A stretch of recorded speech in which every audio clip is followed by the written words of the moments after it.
Hi, this is Paul, and I know some of you were a little disturbed by the fact that two of my videos yesterday were only 3 minutes and 5 minutes. Do not be disappointed. This will be longer. I'm going to talk about the Shapiro-MacArthur conversation, and I have to do this with some care, and I have to do this with a lot of explanation. Part of this is because I know that as with my local church, those who watch my YouTube community are an incredibly diverse community.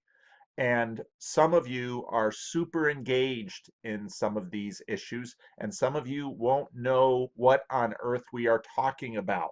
And that is because religion is super nerdy. There's a video done by Campus Humor a number of years ago called Religious People Are Nerds. And I go back to this video again and again. It has, 3.7 million views, and it's very well done, and it's very true because religious people are super nerdy.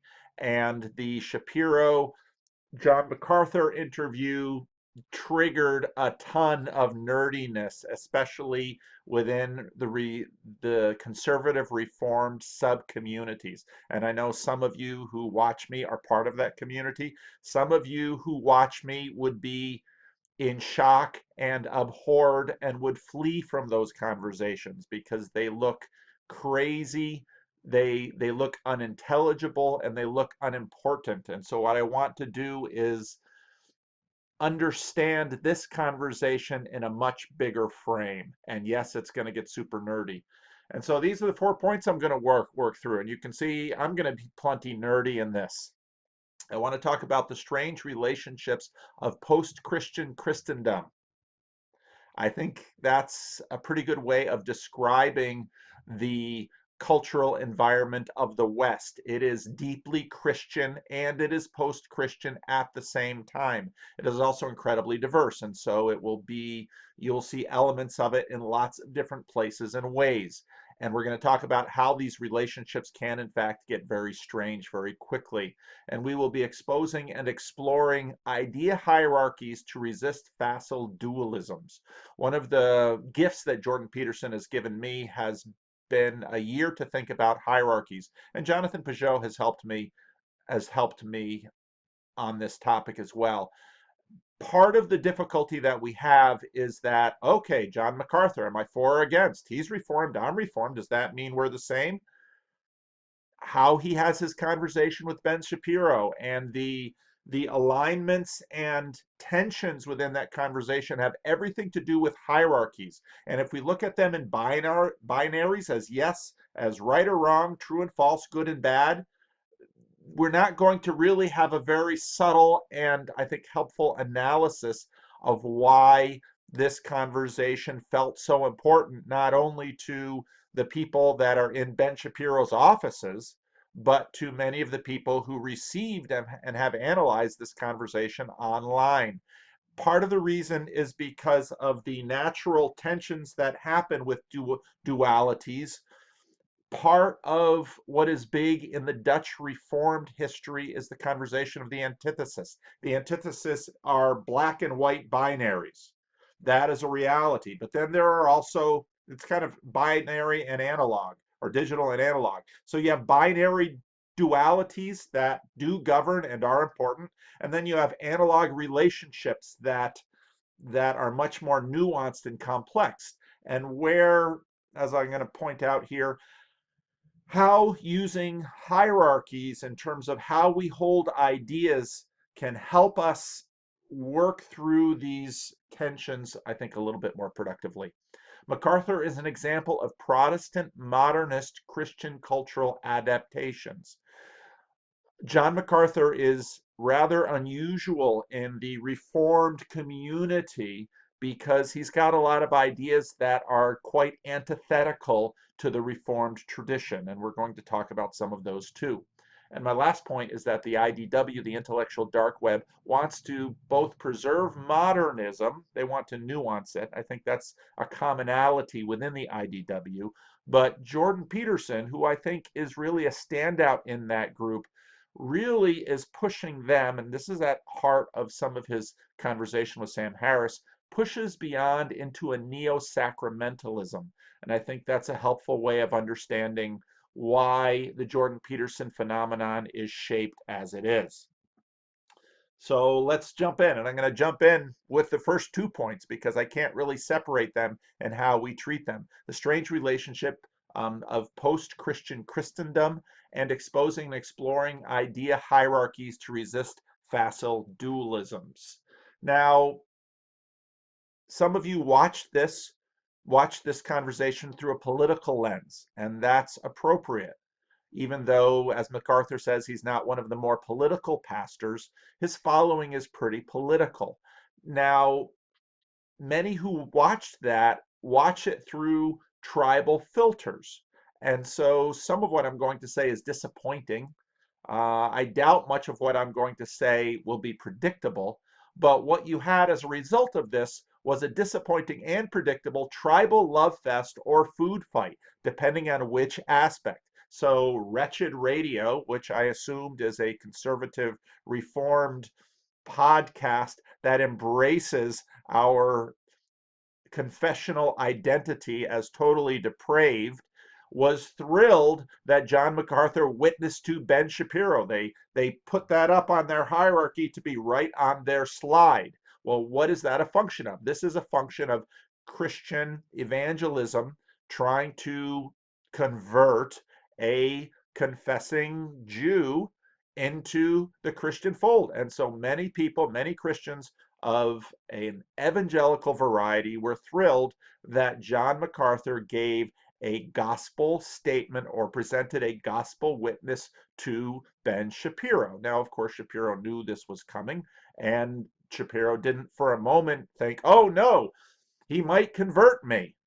Ben Shapiro was playing a different game, but it's important to understand this game over here. And I'm not saying game pejoratively because I know many of you have a difficulty understanding quite where I lie. Is VanderKlay an evangelical? Is VanderKlay reformed? So the truth is, I'm pretty multilingual. I can talk to someone with very solid evangelical credentials like Esther O'Reilly, who I've spoken with on this channel before, and with her I very much pass as an evangelical because I have a high view of Scripture and I believe in the historicity of the resurrection and all of those things. Am I also reformed? Well, many conservative reformed individuals are fit easily within the evangelical camp, but not all reformed individuals fit within these camps because these labels and these communities have developed through history. And so this is pretty confusing.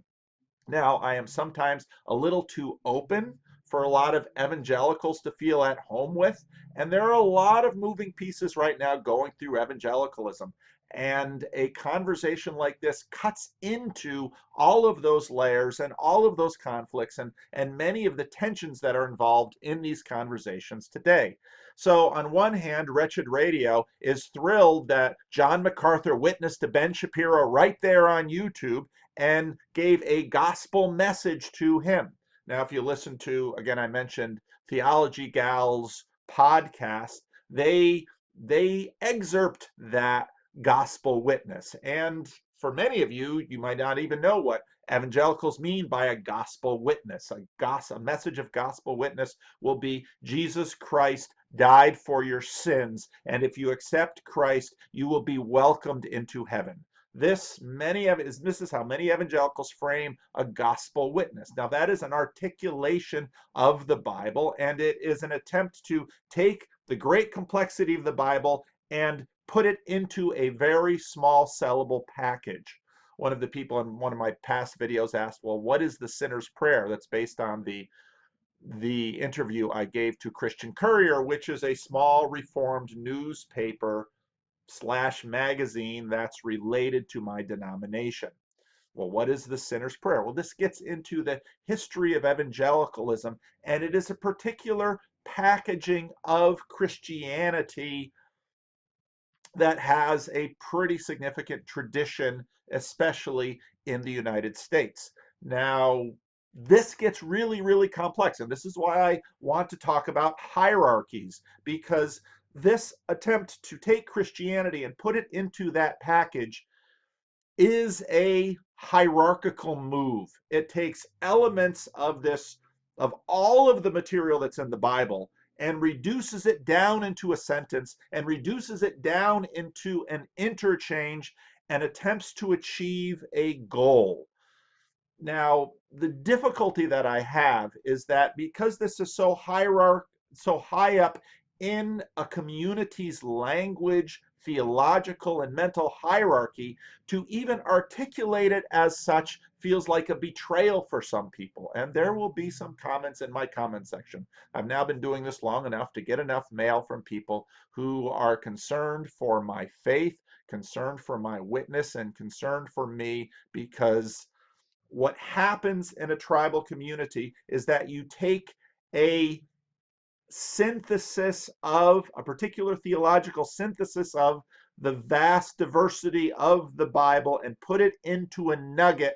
And unless you pledge allegiance to that nugget, you are out of the community. It then becomes a boundary marker. Now, I don't think that the evangelical formulations are a bad synthesis of the Bible, but I also don't think that they are the only way to articulate what the Bible says. And part of what I've done in my ministry for a long time is continually to try to look at language in order to connect with other kinds of people, because this particular formulation of what we call the gospel also is connected to particular cultural elements that allow some people to look at it and say, that's exactly what I need.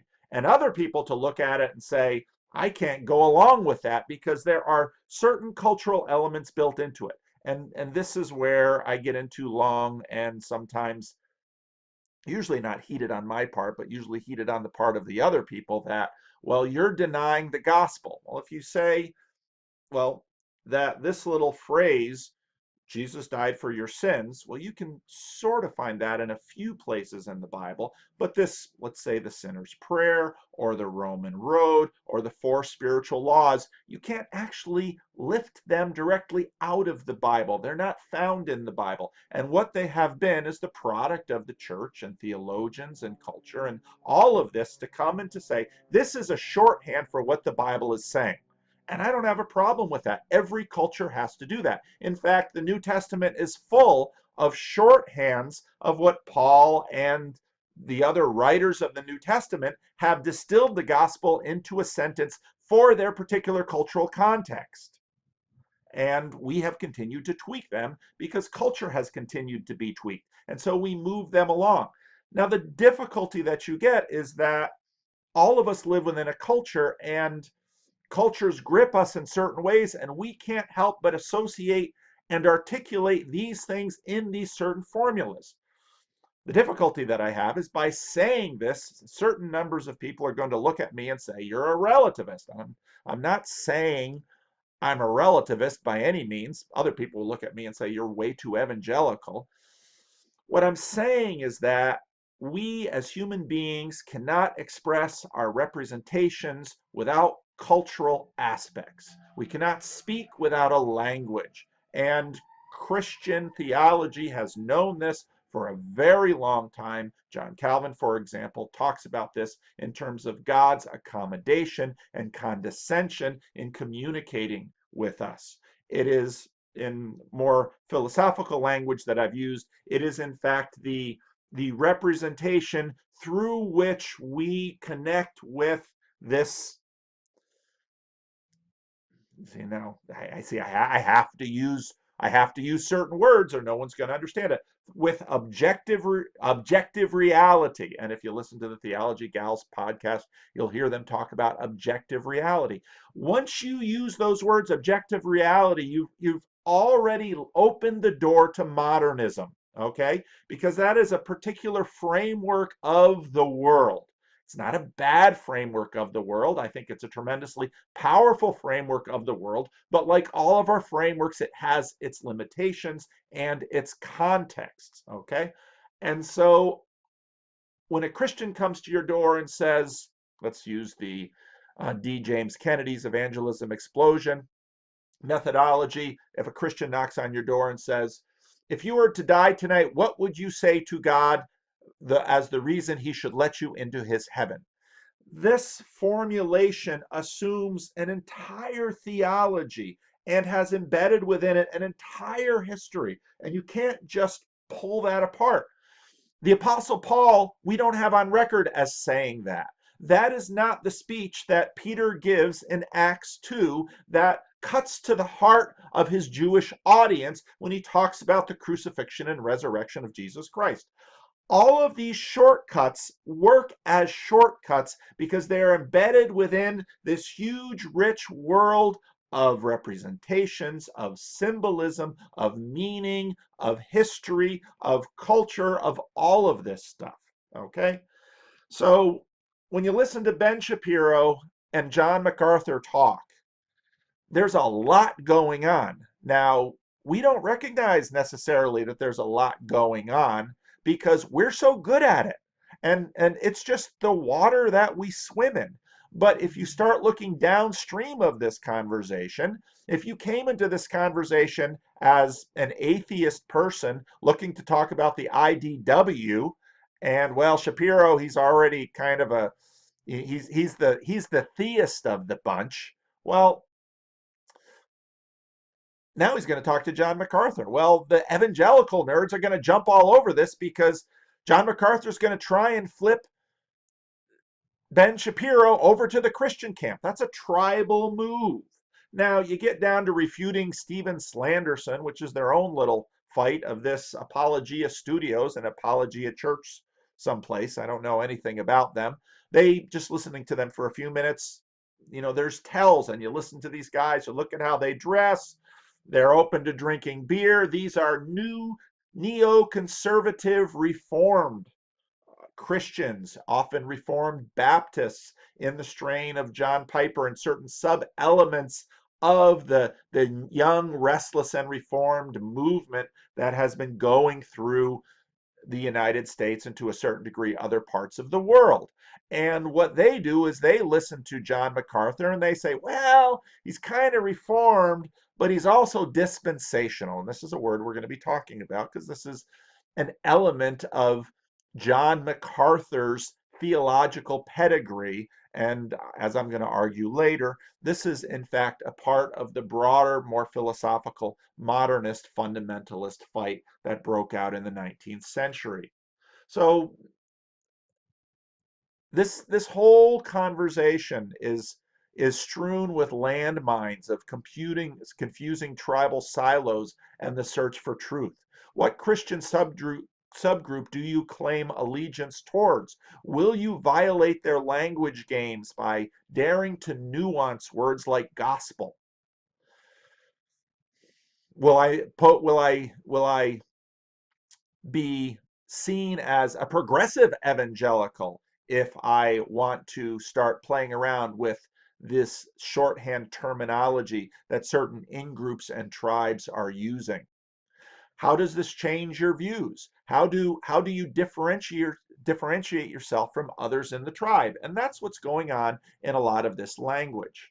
Now, again, what I want to do to avoid some of these pitfalls is use hierarchy as a schema to understand complexity. Because one way of understanding what's going on is that certain subgroups, certain tribes are tribes because they take certain elements of the Bible and they prioritize it over other elements. So in this Theology Gals podcast, they were trying to figure out the relationship between anti-Semitism, between the idea that you must interpret the Old Testament via the New Testament if you're a Christian, and then also covenant theology. And they were trying to work through those dynamics. Now, I think hierarchies are a helpful way of understanding how we can work through multiple semi-connected elements within one conversation. Because it's not the case that, well, anti-Semitism and covenant theology, we tend to want to say, well, if you believe that Christians interpret the Old Testament through the New, and if you listen to, let's say, Tim Keller talk about his idea of how Jesus used the time between his resurrection and his ascension based on certain texts in the New Testament. Tim Keller, for example, from the Road to Emmaus, will say, well, Jesus was instructing his disciples on how the Old Testament pointed to him. Okay, John MacArthur in this video wants to say the Old Testament and New Testament stand side by side in a sense, but I don't think he sufficiently thinks that through, because he'll say that on one hand in order to avoid alienating a Jewish audience, but later, by the way he uses the Old Testament as, let's say, predicting and prophesying the coming of Jesus, by seeing Jesus as the fulfillment of the Old Testament, I would assert he implicitly begins to reinterpret that Old Testament. And Ben Shapiro was amazingly well behaved during this interview. He'd ask a question, he'd sit there quietly and listen to it. I thought, wow, Ben, this is different from your first tangle with Jordan Peterson on your first Sunday show. But I think Ben Shapiro has an understanding that by claiming Jesus as Messiah, you're already beginning to reinterpret what Messiahship means in the Old Testament. And this then gets into this movement in theology called dispensationalism that has had a deep impact in American evangelical churches. One that, let's say, the Reformed, the Lutheran, the Roman Catholics, the Orthodox look at dispensationalism and say, no, that's really heretical. That breaks the script on the church's historical way of interpreting the Bible. And again, this is a very, very nerdy, in-house, long-running conversations that has been going on within the church. And what's interesting about seeing MacArthur and Ben Shapiro talk is that if you understand and you're a part of these long-run conversations, you listen to how John MacArthur tries to present the gospel to Ben Shapiro, all of these elements come forward. And how understanding hierarchies in religious communities and hierarchies even within theological structures and thoughts can help us say, okay, we don't want to. MacArthur mentions authorial intent in his video. We want to respect authorial intent, but when MacArthur says that God wrote the Bible, that language too is fraught in many different ways with, as I brought up before, organic inspiration versus mechanical inspiration. As Peterson notes, if you look at the Bible as Old and New Testament together, the two books are changed because they're next to the other book. This is a situation that the church fathers dealt with at a great level, because very quickly, as the New Testament continued in its trajectory, it was increasingly understood and interpreted apart from the Old Testament. That's where you get heresies like the ancient Marcion, and they divorced the Old Testament, and they basically tried to understand the writing of the apostles in light of current Greek philosophy, or perhaps in light of Gnostic tendencies in the context of the church fathers. And so this led to a whole lot of conversation. And now this is where hierarchies help us, because otherwise we're left with binary choices to make: yes, no, true, false, black, white. Hierarchies can help us understand that, well, how do you figure out whether Jesus as Son, and we're going to come up to this a little bit later, is an ontological category or an economic category in terms of Trinitarian philosophy, Trinitarian theology. I mean, Jonathan Peugeot gets really nerdy with this stuff when he gets talking about church councils. This actually comes to bear on some of the controversies that have surrounded John MacArthur, and we'll get into that. So we want to look at hierarchies as a schema to understand complexity. We all have multiple influences, commitments, biases, errors. Understanding where these fit into a hierarchy can help us understand ourselves and each other, and maybe not too quickly close off the world with us, them. Because even those who very quickly have us, them, well, I'm big on John MacArthur, or I'm against John MacArthur. Okay, because and then you have your long line of theological commitments. But now he's talking to Ben Shapiro. And Ben Shapiro is fundamentally a political pundit. All right. And so even John MacArthur talking to Ben Shapiro begins to cast John MacArthur in a political light. And it begins to cast Ben Shapiro in a theological or religious context. And it's the blurring of these things that get people who are very binary very excited. Either, oh, look, Ben's going to flip. I don't know that Ben's going to flip. Or, oh, look, John MacArthur is getting political. It's way more nuanced than that. And those who often think in binary terms, what they tend to do is they just keep switching binary. And when, for example, you have the election of a president who is going to promote very conservative Supreme Court justices, but he himself, pays porn stars to sleep with him and then to shut up about it. Well, this is what comes up in the MacArthur Shapiro interview. And listen to how long John MacArthur has to try to justify this. Well, that's part of the difficulties of a fairly binary perspective and where hierarchies come in. And I would say that if you listen to that part of the conversation, John MacArthur establishes a hierarchy of values by which he defends his, I don't know if he's very publicly supported, Donald Trump. So, but the left does exactly the same thing. It does it selectively. So, for example, when Bill Clinton has his affair in the White House with Monica Lewinsky, the left rushes to his defense and says, well, that's a private sexual matter. But now here, 20 some odd years later, you've got Donald Trump paying hush money to keep Stormy Daniels and someone else quiet about his relationships with them. Well, Bill Clinton was impeached, not thrown out of office, but impeached by the House for perjury. Donald Trump may be impeached for campaign violations. This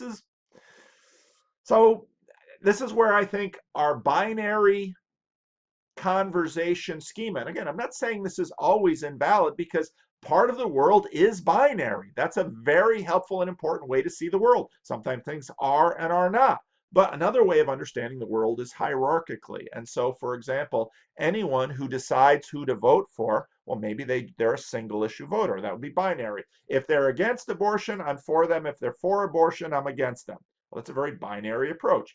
And there is something to that approach. Many others take a hierarchical approach. Well, you've got abortion, you have Supreme Court justices, you have LGBT issues, you have taxation issues, you have immigration issues, and they try to take all of these issues and they come to some point. These are the difference between a binary and a hierarchical approach to it. Now, what I did here was I put together a table that shows just a little bit of the complexity that's involved. So here I am comparing myself, Paul VanderKlay, PVK, to John MacArthur, to Gretta Vosper, who I've mentioned before, and we're going to talk about her a bit more as we go on through this, to Jordan Peterson, to Ben Shapiro. Identifies as a Christian, Paul VanderKlay, yes. John MacArthur, yes. Gretta Vosper, I still think she does. That's part of her argument. Jordan B. Peterson, well, he acts as if. So do you count him as identifying as a Christian because of that? Well, now it's complex. Ben Shapiro, no. He identifies as a religious and observant Jew. Okay, says they believe in God. Paul VanderKlay says yes. John MacArthur says yes. Gretta Vosper says no. Jordan B. Peterson, well, that depends. And we've talked about that plenty. Ben Shapiro, yes. And you see already things are getting complicated. Believes in the Last Judgment. Paul VanderKlay, yes. John MacArthur, yes. Gretta Vosper, nah, she's an atheist. There's probably no last judgment that she's imagining. When you're dead, you're dead. So, no. Right away you can see, well, she identifies as a Christian, yes, but she doesn't believe in the last judgment. No. So do we take away her Christian card? Well, that's what the United Church of Canada has been trying to figure out. And this is where confessionality comes in. Jordan B. Peterson, does he believe in the last judgment? Well, at least symbolically. And I'd say, again, he's probably an open atheist, an open agnostic on that score. Ben Shapiro, probably something like that. Little bit different from let's say how Christians imagine it, but there might be something to that Ben Shapiro looks at. All right, identifies as a Christian minister. Paul VanderKlay, yes. John MacArthur, yes. Gretta Vosper, yes. Jordan B. Peterson, for at least one wedding. And those of you who know Jordan Peterson know the little backstory on that. Ben Shapiro, no. Reformed Christian, Paul VanderKlay, yes. John MacArthur, yes. This is what we're going to talk about a little bit. Gretta Vosper, no. I was doing a little poking around in that whole thing and noticed some of the connections between Presbyterianism and the United Church of Canada and thought, there might be some Presbyterian influences going on there. Now, Jordan Peterson, no, but he also has roots in the UCC. So, I had to rethink that when I was listening to the Three Craters and someone mentioned Peterson and Presbyterianism, and I thought, no, he's part of the UCC, but I hadn't appreciated the influence of liberal Presbyterianism on the United Church of Canada. And some of you who are nerdy about the United Church of Canada can probably weigh in on the comment section and correct me about that. Ben Shapiro, no, that's not a tribe. So as you can see by this schema, these things get complex. Dispensationalism, which we're going to have to talk about. Paul VanderKlay, no, I am not a dispensationalist. Jonathan Peugeot, not a dispensationalist. The Roman Catholics, not dispensationalist. Generally speaking, Reformed Christians, not dispensationalist. I was talking to a friend of mine who is much better versed in the contemporary young restless and Reformed movement. And I mentioned MacArthur, and he, first thing out of his mouth was a quip about dispensationalism. This is the thing that will come up in a number of in-house conversations between Reformed people about John MacArthur. And if you know what to listen for and you listen to this conversation with Ben Shapiro, you can hear what many of us in the conservative Reformed community would label as dispensational. Jonathan Peugeot would hear some of this as dispensational. And the tells are when you start to hear how he talks about Israel and the Jewish community and how to read the Old Testament. So is John MacArthur dispensational? I'll give it a yes with a question mark. Is Gretta Vosper dispensational? Not even close. Is Jordan Peterson dispensational? Not even close. Is Ben Shapiro dispensational? Well, if you understand dispensationalism, that gets even a little interesting with Shapiro, and I'm going to score him rabbinic. And so as you can see, these facile binaries break down when you take a higher resolution look at what's involved in this conversation. And again, just for fun, and a little bit later, I threw in Gretta Vosper and Jordan B. Peterson. And I'm going to take a drink because, again, I said this is going to be long. Okay, let's continue. There are layers here. Now, I'd say a pre-modern relationships, this perspective is preserved in the religion. And John MacArthur talked about being a slave, a doulos, that's the Greek, slave of Jesus, a slave of Christ. And in the New Testament, doulos, depending on if you look at a variety of different translations, will either be translated slave or servant, because in the ancient world, those two categories weren't quite as stark and distinct as they are in context. But to be a Christian, as described in the New Testament, is to be Jesus' slave, to be Jesus' servant. So was Jesus a slave owner? Now, we have no record at all that Jesus actually owned a slave, but I am a slave of my master. I am a slave of Christ. Now, even the differentiation between Jesus and Christ, that's a complicated conversation in and of itself, too, because the Apostle Paul used this little phrase, in Christ. Now, I'm not going to go off into that, but you can see this world of complexity very quickly floods in when you start talking theology. But one of the things that is deeply embedded in Christianity is this relationship. And this is an ancient layer, is fundamentally personal and relational. In the ancient world, not much egalitarian. Everybody is below or above someone. It's true of the Haitian world. It's very much true of many traditional cultures today, many Hispanic cultures, Korean culture, where it's things are hierarchical. No one is ever quite the same. Someone is always a little above or below someone else. And this gets poured then into relationships. So to be a Christian, one way of framing a Christian, again, if you want to say, would you like to be a Christian? Would you like to be a slave of Jesus? Well, ask a modern person that, and they'd say no. Would you take Jesus as your master? Well, that doesn't sound right. But listen to some evangelical language, which is very Christian and very historical. Will you accept Jesus as your Lord and Savior? Well, that doesn't sound so bad. Well, let's pause on that Lord word, because once you say that word Lord, you're now initiating an entire history of language that basically says that you are a slave of Jesus. Well, I don't want to be a slave of anyone. I want to be an autonomous person. But being a slave of Jesus is really freedom. Well, now you Christians just talk crazy. Well, what do you mean by that? And again, this is something that C.S. Lewis wrote about, and wrote about well. So across confessional lines, because there are layers here, and this got in very, very low, very, very deep into the Christian layer cake, okay? Widespread, across confessional lines, you'll find widespread embrace of this layer. I embrace it, John MacArthur will embrace it, Jonathan Pageau will embrace it, the Pope will embrace it, people who go to church, not all people, many people who go to church will embrace it. And part of that is in the going to church business.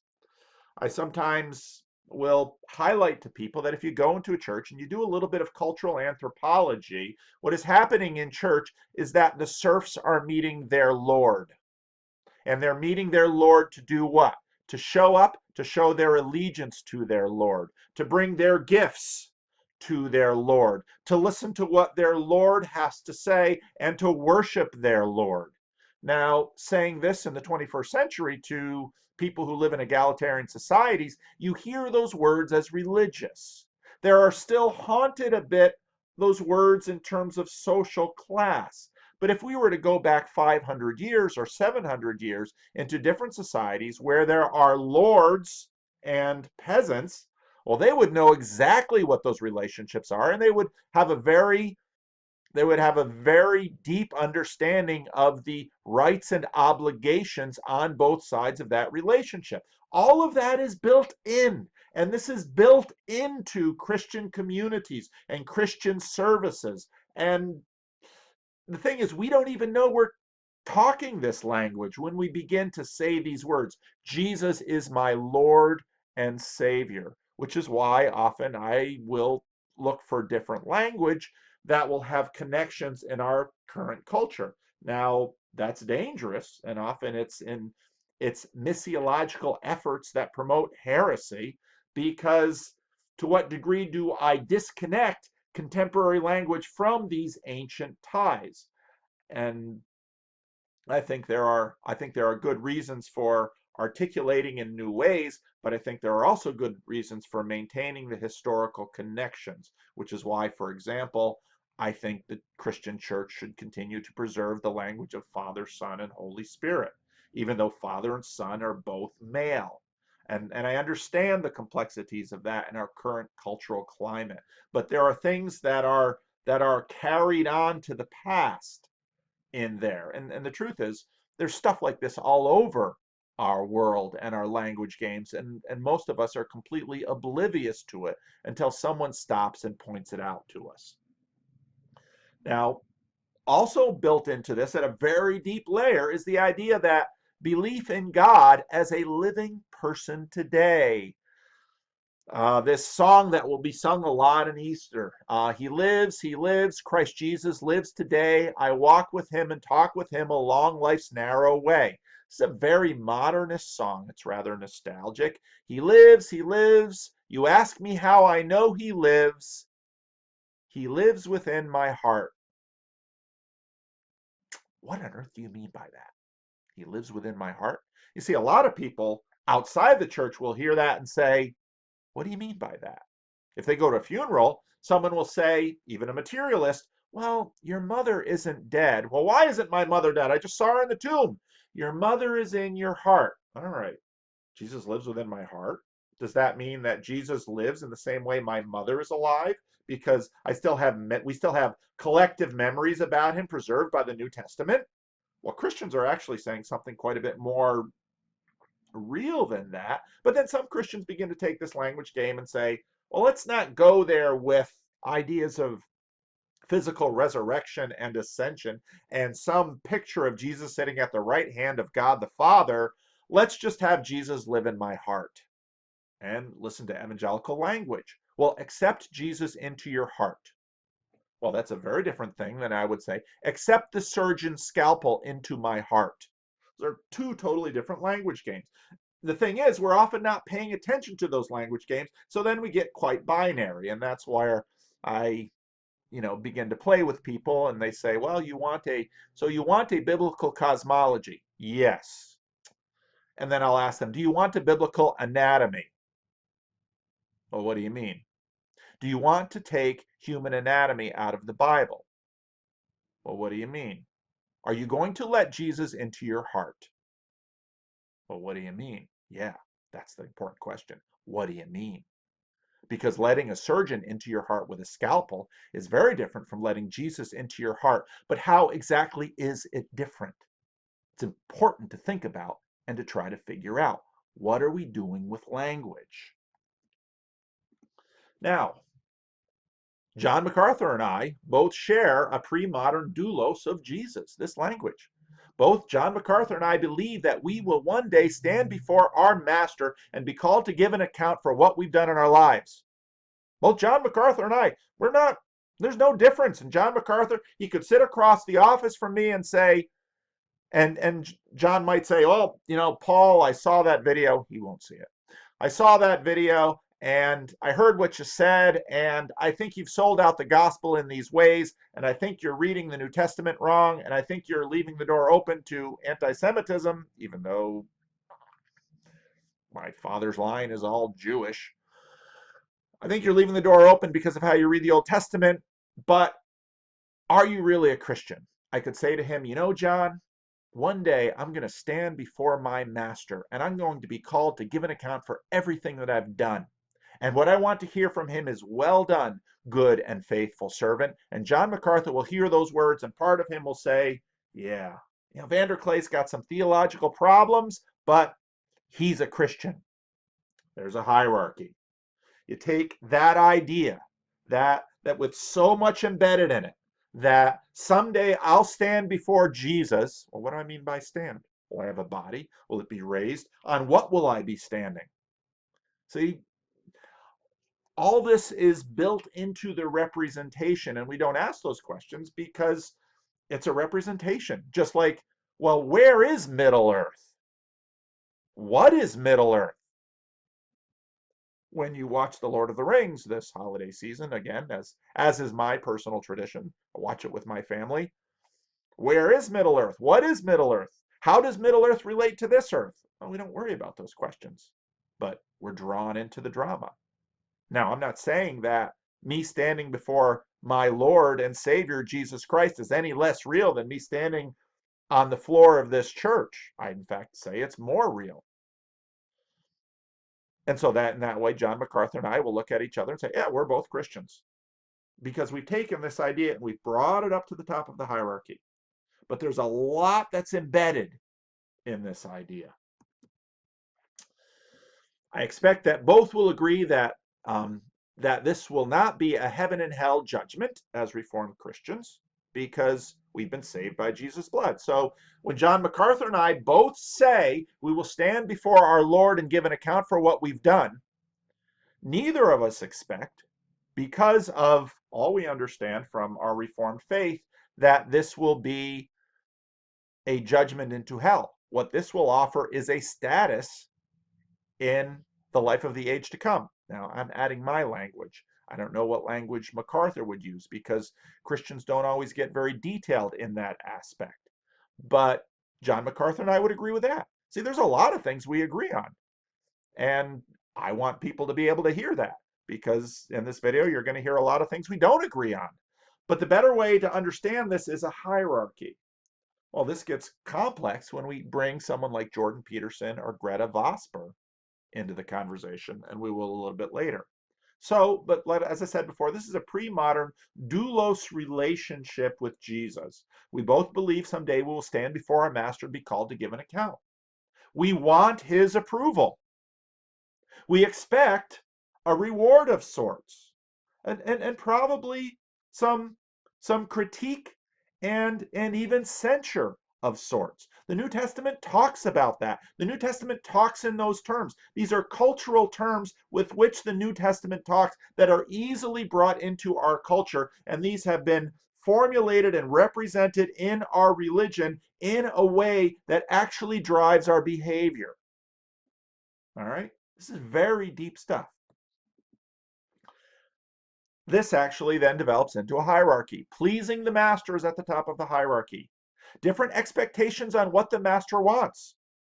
Now, John MacArthur and I might have different opinions for a variety of things. We might vote the same or vote differently. We might use our money in different ways. We might read the New Testament's relationship with the Old Testament in slightly different ways. So, and we are both saying, I read the New Testament's relationship to the Old Testament in this way out of service to my master.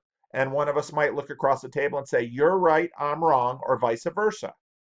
That could happen. But it's within a hierarchy because we're both trying to please the master. Now, there's different theological, political, exegetical beliefs.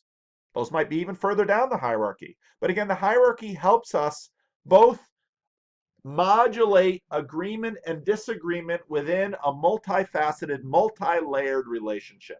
That's what thinking in terms of hierarchy does. What's at the top of the hierarchy is pleasing the master. And I think this also helps nuance the conversation that Peterson had with Shapiro and Dave Rubin when it came to faith versus works. Because ultimately, faith and works are together.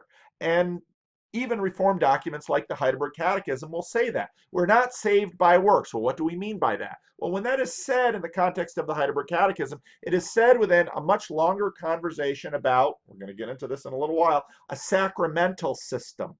That the Reformers began to believe that, especially for a lot of people sitting in pews in the church, what mattered most was that they get to the priest and they have the mass, and that action of taking in the mass is what will save them.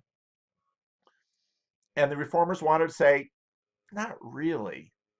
Because the idea was then, it lets in the door that I can do whatever I want in the rest of my life, but as long as I get to church and participate in the mass, as long as I give money to the church, as long as I do these things, then I am, zip to the top of the hierarchy, pleasing the master or getting saved or something like this.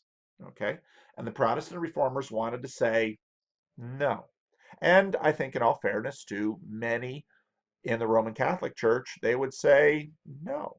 But it's the question of dealing with this tension that we all have of, on one hand, I want to please my master. On the other hand, I want to please myself. And how do I nuance that? Well, if the master says I need to show up and put money in the plate and take communion and take the Eucharist, and that will make him happy, maybe I'll make him happy over here by doing that, and then I'll still get to keep my mistress and defraud the peasants or whatever over here. That's something that's happening. One of the big emphases, and no, actually that's a conversation that the person didn't want posted. part of what I believe is at the heart of the Reformed movement was all of life should be brought under the lordship of Jesus Christ. Now, I'm not saying that the Roman Catholic Church didn't teach that, but what the Protestant reformers wanted to do was up the pressure on this. And so what happened was this got nuanced in lots of different ways. I'm not going to go into the whole history of the Protestant Reformation, but that will come up a little bit later in the video. So there are layers. The pre-modern relationship preserved in the religion, the doulos of Christ, the slave of Christ, the servant of Christ, that's down there deep.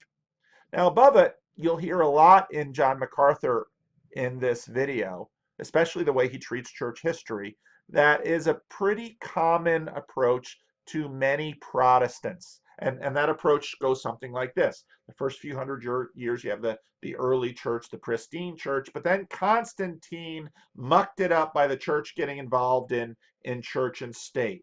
And so then, in a sense, the Holy Spirit goes on hiatus until the Protestant Reformation. Just don't talk about Augustine because he comes after Constantine, and Protestants are pretty Augustinian. The Reformation goes back to the true pure religion based on the texts themselves. Now, there are real reasons for framing church history in this way. Individuals like Jonathan Peugeot hear this and say, oh my goodness, you've just cut out the church fathers. You just cut out this long history of the church. And some Protestants will say, yeah, but there's a lot of corruption in that. You had 2 or 3 popes at a time sometimes, and you had selling of ecclesiastical offices and da-da-da-da-da. Okay, religious people are being nerdy again. We're getting into our history. We're having our intramural, intra-tribal, or intertribal or intra-tribal fights. That's what we're doing when we're talking about all these things. Now, what's happened for many in the contemporary world is they've no longer had this education. In a classical education, a classical humanities education, you would have been brought up to speed in a lot of this history of Western civilization, where a lot of this is baked in. Right now, a lot of people aren't getting this education at all. They don't even know who Martin Luther was. Well, didn't Martin Luther lead the American Civil Rights Movement? No, that's Martin Luther King Jr. Martin Luther, in a sense, kicked off in an important way the Protestant Reformation. That's Martin Luther. So deep you have the doulos relationship of Jesus. Above that now we have the reformational confessional movement. And what happened was that belief or doctrinal subscription, and this is the kind of belief that Jordan Peterson keeps kvetching about, displaces sacramental observance. This is a long conversation too, okay? So is it more important to, let's say, well, this is where we get into fights about infant baptism that are very much hot within the Reformed churches. The Christian Reformed Church baptizes infants. John MacArthur will not baptize an infant. Many in the young, restless, and Reformed movement, John Piper, does not baptize infants. Tim Keller, PCA, Presbyterian Church of America, baptizes infants. Well, why baptize or don't baptize infants? Well, the argument about believer baptism is that baptism expresses our belief to the world. People who practice infant baptism say, no, baptism is a sacrament. Baptism is God speaking to us. And then I've just launched in the comment section a discussion on infant baptism, which wasn't what I'm trying to do. But all this stuff, again, is built in. And you get to the Protestant Reformation. And the Protestant Reformation, part of what it tried to do was state that what people, the theological content that people subscribe to is important. And one of the things that they were resisting is, I can live any way I want as long as I go to my local priest and get the communion and do my confession, and then I'm set. And I can live any way I want. Now, I don't believe that. Many priests believe that. But the most Protestant reformers were pastors and theologians, which gives shape to churches like the Reformed Church, like myself. Well, I'm a pastor theologian. They looked at how this was impacting the church, and they said, you know what, this is a bad thing. So what they did was establish a hierarchy and said, belief. Well, what do you mean by belief? Subscribing to proper doctrine of the church. Read the Athanasian Creed sometime. Well, that's pretty deep within the Athanasian Creed. Subscribing to proper doctrine in the church is fundamental to my relationship with Christ, more than physically popping the host in my mouth. Stuff is moving under the surface here. The modern world is beginning to take shape. A sacramental vision of the world, which is an older world, is beginning to recede. And it's all in this dynamic. And there are hierarchies in action here. Okay? So belief, doctrinal subscription, displaces sacramental observance. This is a multiple century process. This takes hundreds of years to work through, maybe even thousands. Roman Catholic get confessionalist in the Council of Trent. The Protestants start producing all of these documents. John Calvin, for example, Calvin's Institutes, which kind of launches this Reformed movement. So you have the Lutherans and the Anabaptists are the first generation reformers, and the Reformed movement is kind of a second generation reform movement. And a lot of this gets launched by this extremely popular book written by John Calvin, and then later the Geneva Bible, which is then I would argue, a New Testament interpretive document of the Old Testament. The Geneva Bible was in some ways the first study Bible, at least in the confessional reformational era. John Calvin writes the Institutes of the Christian Religion, and it's all an attempt to re-synthesize the history of the Christian church and to repackage Christianity for their new context. That's what John Calvin is doing in the Institutes of the Christian Religion. And John Calvin's Institutes becomes a tremendously popular book, and it continues to influence pastors as they continue to lead their congregation in the political and cultural patchwork that Europe was. The Roman Catholic Church responds with the Council of Trent. Now, the church had been writing confessional councils and statements ever since its inception. But the Council of Trent attempts to address the Protestant Reformation was a rebellion so large it could not be snuffed out, as it was with Jan Hus or with Wycliffe and other pre-Reformational figures. And so the Roman Catholic Church responds with the Council of Trent and responds by reforming the church. And in that sense, Luther, in a very ironic way, becomes a fairly effective reformer of the church instead of a rebel, which I won't go into that history. That leads to a perceived uselessness, especially in Protestant churches, of liturgical or sacramental observance. And again, this took hundreds of years to arrive at, and I think we're seeing late stages of it in secularism. Why doesn't Jordan Peterson go to church? He doesn't see the point. Why doesn't he see the point? Well, there's a lot to that. He sees some point in going to church, being reminded of, moral things. Secularists can see some point in going to church, and often they complain about, when churches get political, because that tends to be the layer that secularists are mostly looking at. If Christians want to go and pour water on babies or not pour water on babies or eat bread or wafers in the particular language that they use for putting that in their mouth, what does that matter? Well, now we're into the modern era. For a Christian, whether or not you baptize a baby or believer or infant baptism, well, there's theological ties to that. For Christians, whether or not what it means, what Roman Catholics call it the host, Eucharist, Lord's Supper, communion, what that bread and juice, wine, here's another fight, mean. Well, it's all tied to this, okay? So there's the layers. In modernity, you have these theological confessional tribes, and we're still going at it. We're still talking it through. Now, this is part of Freud's great phrase, the narcissism of small differences. They're small, they're also large. Now, this is in a sense why the IDW interests me, because listening to Eric Weinstein talk on Rebel Wisdom about it, he almost talks like having these conversations is a new thing. And one of the things that I realized very quickly on with the IDW is new thing. We've been doing this in the church forever. Not always well. Look at the Protestant Reformation. C.S. Lewis thought that the Protestant Reformation should have been handled quietly and privately.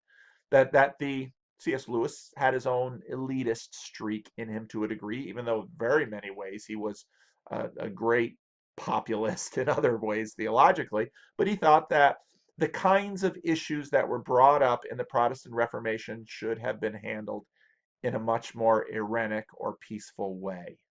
And Lewis has a point, because Protestants and Catholics, Protestants are essentially protesting elements of the Catholic Church. But the thing is that once you start getting a thread going, that thread continues to go and expand. All right. So what you'll find is all of this conversation within tribes, and hopefully we'll do this conversation well. But sometimes you have the narcissism of small differences operating. Let's get a little bit more into John MacArthur as an example of Protestant modernist, I'm using that as a philosophical and cultural category, Christian cultural adaptation. Now, Renaissance humanism gets morphed into philosophy. All right. Renaissance humanism was a back to the sources movement. I've talked about this in previous movements, and maybe I'll talk to Ron Dart about this when I talk to him again, because he's an Erasmus scholar. Now, Erasmus was a Dutch scholar who loved text. He was a Renaissance humanist. And so what happens at this period is that they're getting all of these ancient texts and they're looking at them and they're learning Greek and they're learning Hebrew. And what they begin to realize is that, boy, if you take, they're getting better and better Greek texts, you put that next to the Latin Vulgate, which was done around 600 by Jerome. There's some translation issues with the Vulgate. And there's always translation issues. But some of these translation issues are doctrinally substantive. And Erasmus, kind of like C.S. Lewis, wants to have a conversation among scholars to do this. Let's leave the regular people in the church alone, and let's have us scholars, people who can deal with these texts and translations, people who know Greek and Hebrew and church fathers and history of theology. Let's have this conversation over here, but let's not bother the regular folks, and let's have the church continue to stay together. Well, Luther didn't have the same idea. Luther was also a scholar. Luther was seeing the weaknesses of the Vulgate, and Luther was an idealist. He thought, let's just bring these things out and let's have this conversation and things will go well. It didn't go well. It didn't go well at all. Very quickly, the church pushes back on Luther. This is the conversation I had with Ron Dart. Is Jordan Peterson more like Erasmus or Luther? I think he's like Luther. You push on Jordan Peterson, he's going to push back.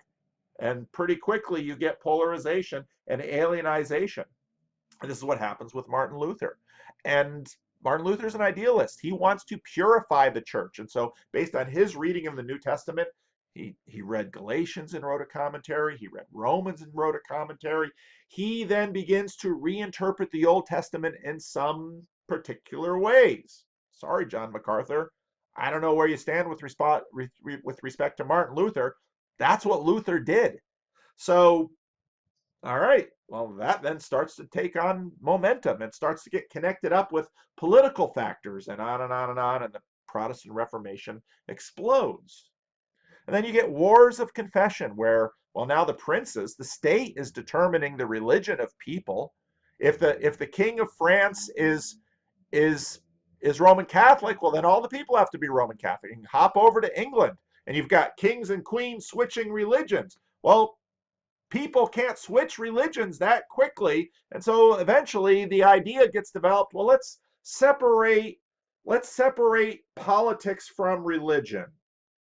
Because then, Prince Charles can think whatever new age thing he wants. He can sleep with his girlfriend, even cheating on his young, beautiful princess. But even though he's the titular head of the Church of England, that's where it all goes. But earlier on, let's have separation of church and state. And that'll go better. And in some ways it does. but there are implications in dividing those worlds too. And so what we begin to see in the early modernist period is the division of a lot of different worlds. And this will happen with respect to science as well. Well, whereas in Renaissance humanism and at the Protestant Reformation, we have the height of belief in texts that let me grab a Bible off the shelf.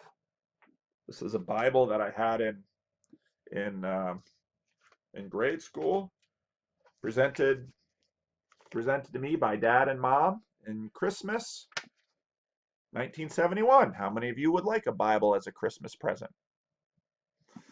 So, and this Bible, I believe, is in the New Revised Standard Version, and it has some pretty pictures.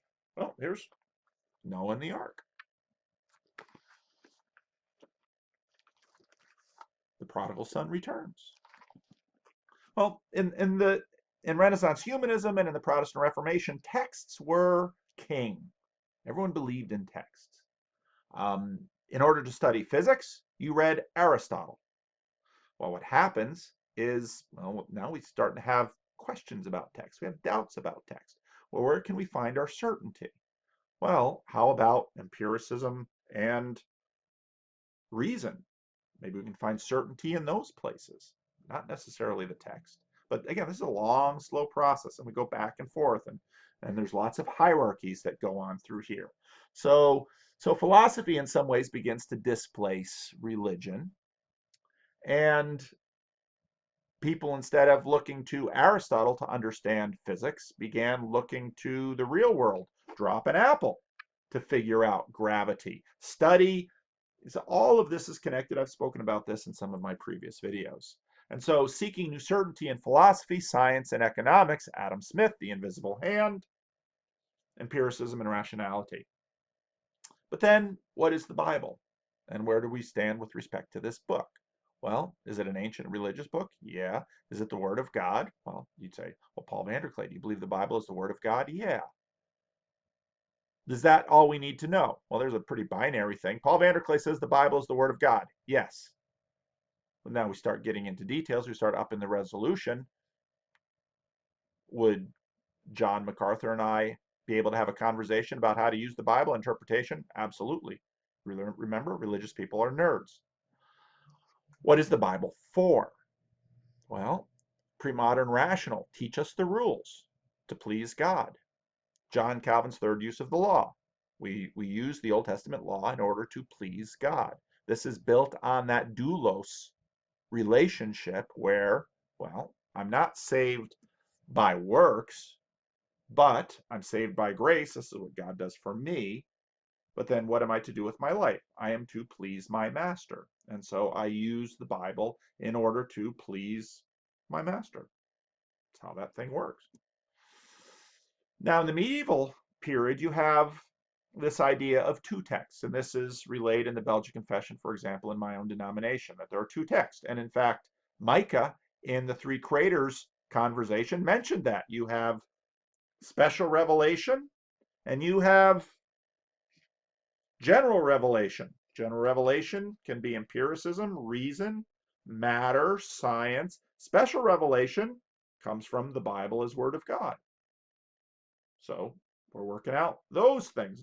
But then how do these two things actually begin to relate? In the 19th century, you have the fundamentalist modernist controversy.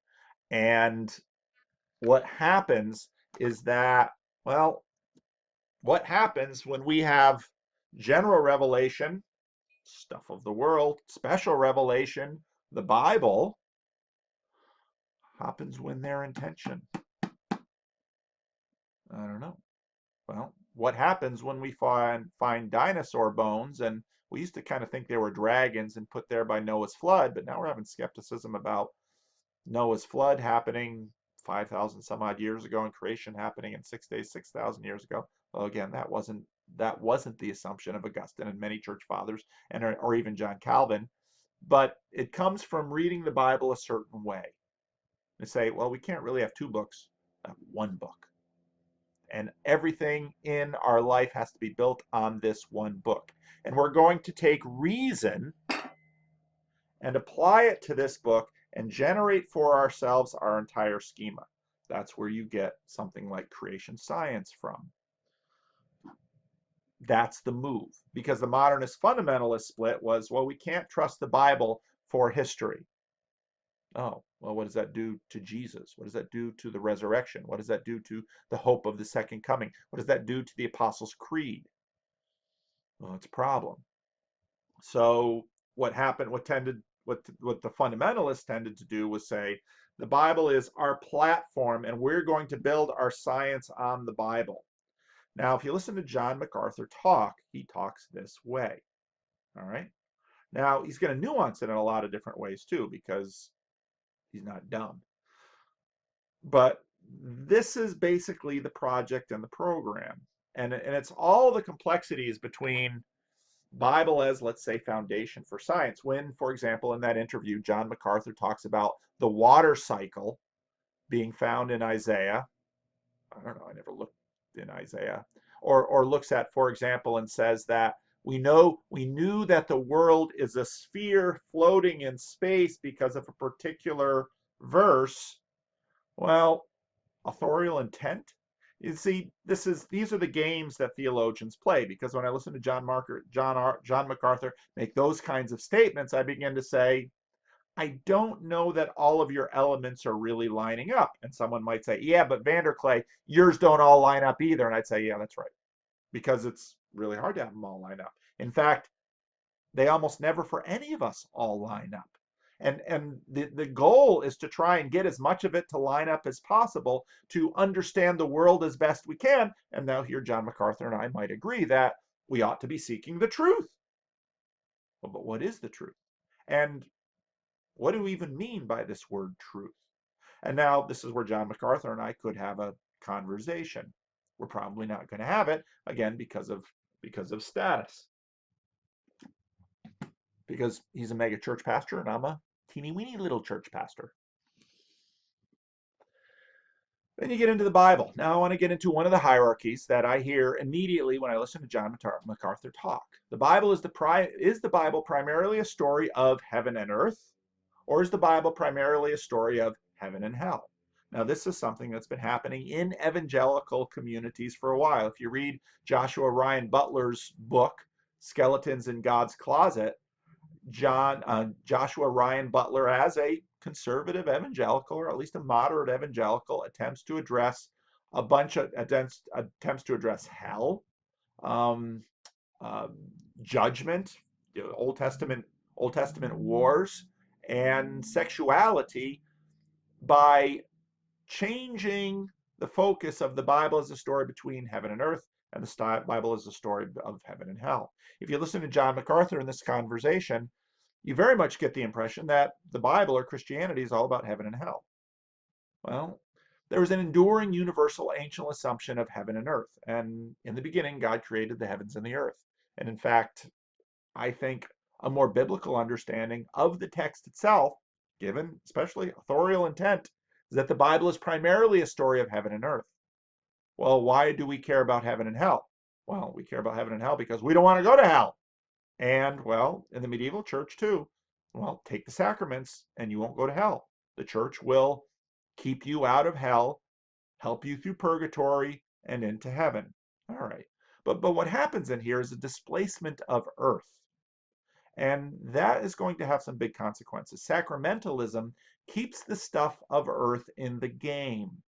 All right. This is where you get some of the conversations about, well, transubstantiation, consubstantiation, sign and seal in the Reformed, the real presence of Christ in the bread and the wine, according to John Calvin. Now we're going to get into a fudgy word, the spiritual presence of Christ. Well, what is that? What do we mean by that? We have real issues of that with that in the modern world. And these are exactly the issues that Jonathan Pageau keeps pointing to. But what happens, as I mentioned before, is that confessionality replaces stuff. It's no longer so important which church you go to get your communion wafer from. It's more important what you believe in your head. See, now we're beginning to knock on the door of Jordan Peterson's ambiguity about, I don't want to talk about belief because that's this facile game. I want to talk about action. There you bring in the American pragmatist into it. Jonathan Peugeot listens to Jordan Peterson talk about this as, yeah, that's what he means by belief. Well, why isn't he saying belief? He's engaging in this conversation, and in a sense, he's in somewhat re-engaging in some of the elements of the Protestant Reformation, but here's the thing, this world is so complex and all this stuff is so built into us and our culture and our society, we don't even know we're engaging in this stuff because we're just running around on the surface, but all this stuff goes down deep through it. Now let's use hierarchies again. I would very much say that the Bible talks about heaven and hell. Jesus talks about Gehenna, Hades, eternal judgment, lake of fire. Lake of fire is in the book of Revelation. Jesus talks about those things. And Jesus talks in very binary terms often. You know, there's shut doors in Jesus' parable. There's people cast out of the wedding feast. There's knocking on the door and depart from me, I never knew you. That's in the Bible. That's in my hierarchy. But I think technically the story of the Bible is more a story about heaven and earth. And so I put heaven and hell a little bit lower in the hierarchy. I'm not choosing between them. I'm just placing them in different places on the hierarchy. If you put heaven and hell at the top of the hierarchy in terms of the question, what is the story of the Bible about? That will impact your theology and it will impact your practice. It will impact how you act as if. And that's part of what's going on in this conversation. Part of the reason John MacArthur and Ben Shapiro can talk is because they both share some ancient relationalist elements and some modernist elements. And there's some real alignment between the two of them. Babylon Bee, I did a Google search with MacArthur and Shapiro, and the Babylon Bee picked it up, and it was a great article. John MacArthur, Ben Shapiro delight audiences and debut on Dancing with the Stars. So go ahead, look at Babylon Bee, John MacArthur, and Ben Shapiro. It's hilarious, and the picture was just hysterical. But in a sense, you know, Shapiro begins the conversation and says, this is the person here around the office we've been most anticipating. And I thought, that was the most interesting thing said in the entire interview to me, because that is telling me a lot about what's going on in these political and religious communities in Southern California. That's where John MacArthur's church is at. That tells me a lot about who Ben Shapiro is connecting with. It tells me a lot about why certain people are so excited to have Ben Shapiro witness to, because maybe Ben Shapiro will join our tribe. Now, I'm not discounting the need for conversion. I mean, my great great great grandfather converted from Judaism to Dutch Reformed Christianity. And I think that was a good move. I'm happy he did. But when we're expressing these things, and same thing with, I hope Jordan Peterson becomes a confessional Christian. I do too. That's my tribal aspect over here. But there are other aspects of me too. Namely, say, you're a divided person. You should be wholly about your tribe. Yeah, you can be, but there are consequences to that. What I need to be, again, in terms of a hierarchy, is wholly about my Lord. And one of the things I really want to make a video about is, what is the relationship between a good person and a Christian? How can you really negotiate those two statements? So people are all excited. Oh, John MacArthur's on with Ben Shapiro. Why so excited? Well, there's political and social alignment in Southern California in those communities. We're always connecting with multiple tribes and communities at the same time. John MacArthur's a celebrity pastor. That's why he's on. People say, well, Dave Rubin should have you on. I haven't done anything so significant in a certain way to rocket my status to the point that Dave Rubin wants to talk to me. Dave Rubin and I could sit down and he could do a whole show with me, and his metrics would be disappointing because not enough people know my name, not enough people care about what I think. That's okay. But again, I go back to what's at the top of my hierarchy. Well, I serve a master. Os Guinness's phrase, we serve before an audience of one. I serve Jesus. It's more important what Jesus thinks of me than what the crowd thinks of me. Although I am also a Calvinist, which says, these things are competing against each other. And I have to watch those dynamics inside myself. But there's a hierarchy at play here. There's political and social alignment between Shapiro and MacArthur. He's a celebrity pastor. There's the dispensational layer, which is intriguing in this case because dispensationalists are really big supporters of the state of Israel because of their particular eschatology. That was an important moment in 1948 with the founding of the modern state of Israel. Are dispensationalists right that there's some special way that this is going to impact the close of the story that God is writing? Could be. I'm a Reformed Christian. So, but my New Testament professor at Calvin Seminary, David Hoarda, was a wonderful man. He was very soft, quiet spoken man, New Testament scholar, not particularly high status. You won't find commentaries of his in the major commentary series. But we used to say of him, he says more with one lip than most people say with two. He was just kind of a quiet man. He kind of talked like this, and he didn't really move both of his lips. But he wrote this little book. It's a really cool little book, Jesus and Israel, One Covenant or Two. In the Reformed community, we've been talking about these issues too, but we approach them differently than dispensationalists do. And on the back, we have Bas van Elderen, Donald Hagner, William Vanden Meren, and Vern Poythress. Well, that's someone that the Westminster folks will know. So these are conversations that Christians have been having for a long time, and also big debates about what really is going on in Romans 9 through 11. Again, religious people are super nerdy. And the more religious you are in these cases, the nerdier you're going to be. And some of you out there know exactly what I'm talking about when I talk about Romans 9 through 11. Others of you think, well, is he talking about Romans 9 through 11? What does any of this have to do with anything? Again, nerdiness. Then you've got the religious tribal motivations to flip Ben Shapiro. So this was an exciting hookup for a lot of people. Me, not so much. Exciting hookup for these ladies. And again, I found their podcast just by Google searching Ben Shapiro, John MacArthur podcast because someone had sent me a link to a podcast and I couldn't find it this morning when I wanted to listen to it. So I started to listen to the theology gals, and these are conservative, reformed, complementarian women. Now I know a lot of women in the CRC.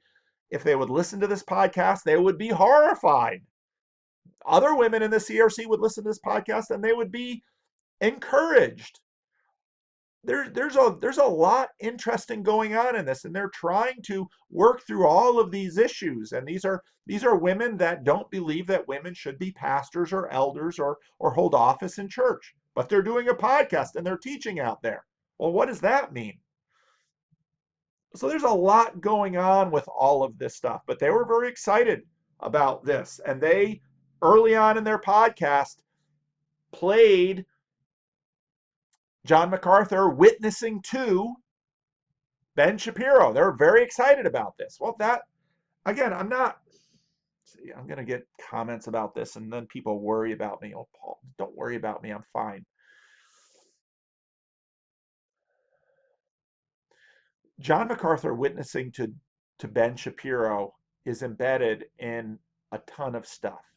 And what I want to do is not disparage that, but illuminate all of the ties around it, all of the language games going on around it. Because some of you listening to that podcast, those of you who grew up in church, left Christianity early on, now a couple decades later, listening to Jordan Peterson thinking,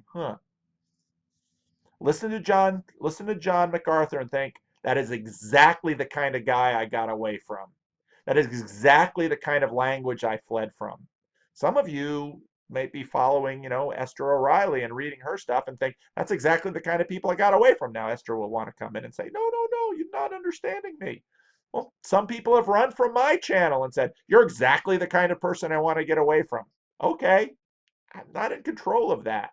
But I want to illuminate how all this stuff works, okay? And what these various communities mean with this language. Those are my goals. Let's look a little bit more at John MacArthur. Frankly, I knew a little bit of him by reputation, and I never paid any attention to him. I've never read a single book he's written, and I probably wouldn't have unless this whole thing brought John MacArthur into my path, because by reputation, very low resolution reputation, I just kind of had John MacArthur located kind of exactly where I found him to be. My low resolution wasn't inaccurate. He is the pastor of a non-denominational, evangelical mega church. All those three words are hyperlinked in Wikipedia and important. Founded in 1956, located in Sun Valley, a neighborhood in San Fernando Valley of Los Angeles. Noted speaker and radio evangelist. Another key word. John MacArthur is the senior pastor of Grace Community Church. As of 2008, the average weekly attendance was 8,258. Big church. Living Stones, it ain't. Founded as Grace Community Church, blah, blah, blah. They had a couple of previous pastors, and then John MacArthur hit it big. John MacArthur obviously connecting with people on a big scale. Is that the Holy Spirit? Is that culture? I'd say yes to both, even though I have disagreements with John MacArthur. Okay, and that's why, again, I prefer to have this stuff in a hierarchy. Distinctives. Grace Community Church is elder ruled. Well, that's my tradition, elder ruled churches. And within the evangelical Protestant tradition, okay, but non denominational. So, not a Presbyterian church. Not to be confused with mainstream evangelicalism. I'm not quite sure what whoever wrote that what meant by that. It teaches Calvinist theology. See, and this is where the intramural stuff, a lot of Calvinists will say, not Calvinist enough for my taste. Calvinist theology, although it's not aligned with a denomination. Grace Community Church holds to the beliefs of spiritual gifts, lordship salvation, ooh, that might be fun to click on, and the sufficiency of Scripture. Noted for speaking out against movements such as prosperity gospel. I speak out against the prosperity gospel, maybe in more nuanced ways, and the emerging church. Oh, that's interesting. The church also adheres to the view that Christian giving should be derived voluntarily from the heart, not a fixed or mandated percent. Sometimes people will call me and say, Pastor, does your church require 10% giving? No, this is an issue that also is talked about in. So then go to Wikipedia page on John MacArthur, and that gets interesting. So, blah, blah, blah, young earth, theological views, got his young earth creationism. So he likes young earth creationism. Speaking about evolutionary theory, he writes that Christians ought to expose such lies and for what they are and oppose them vigorously. Well, where does Ben Shapiro? They didn't talk much about creation and evolution in their show. He argues that the battle for the beginning is ultimately a battle between two mutually exclusive faiths. A lot of black and white binary antithesis language in MacArthur.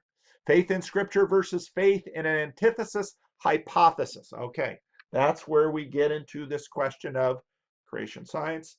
The Bible now is my singular source of truth and information, and I'm going to build everything on it.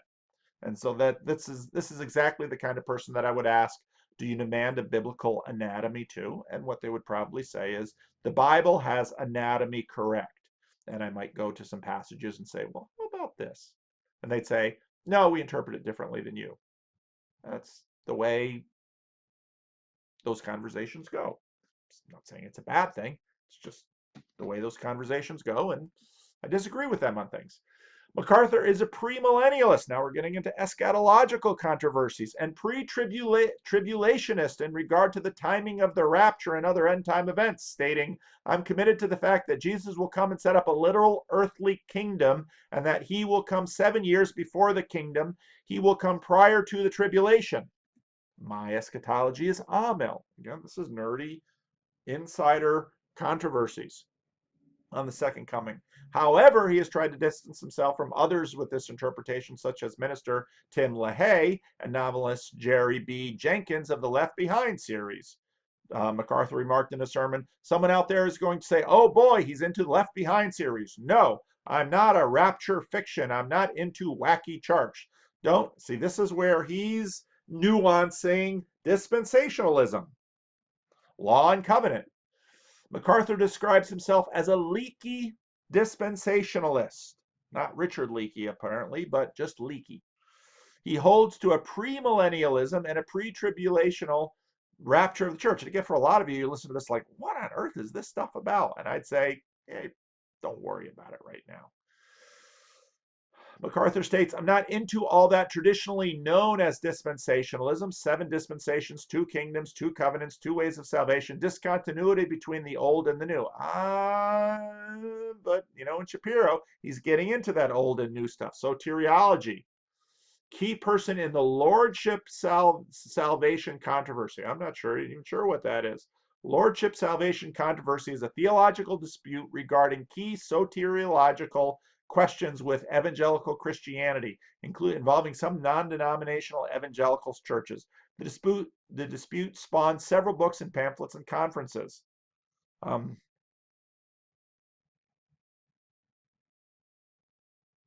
Commitment salvation, surrender salvation, submission. I'm not up on this controversy. See, this stuff is so leaky or so nerdy that there are a lot of people out there that can nerd out on this stuff in ways that I just can't because I haven't read it. But I am familiar with salvation by grace alone, are the 5 solas. Many Protestants have heard these phrases as distinctly Protestant, whereas lordship salvation controversy concerns what grace and faith must include and what they must exclude for a person to have salvation. So again, this gets very nerdy.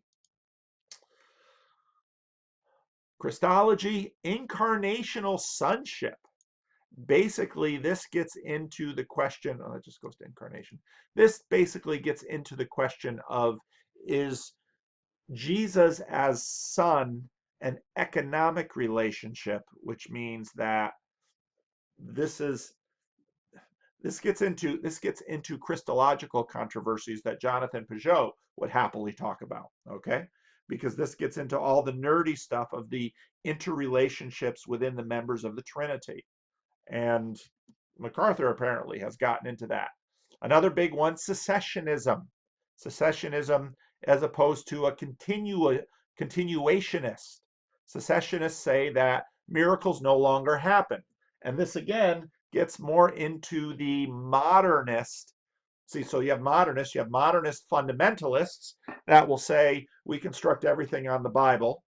You have 2 bookish people like myself and Micah from 3 Creators, and then you have materialists that say, nope, it's just material, and in fact, the Bible is on top. The Bible is a derivative of that materialist universe. So that could be ways that we differentiate these 3 things.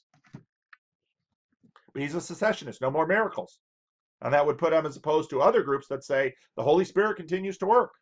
The Holy Spirit can reveal things. The Holy Spirit can heal people.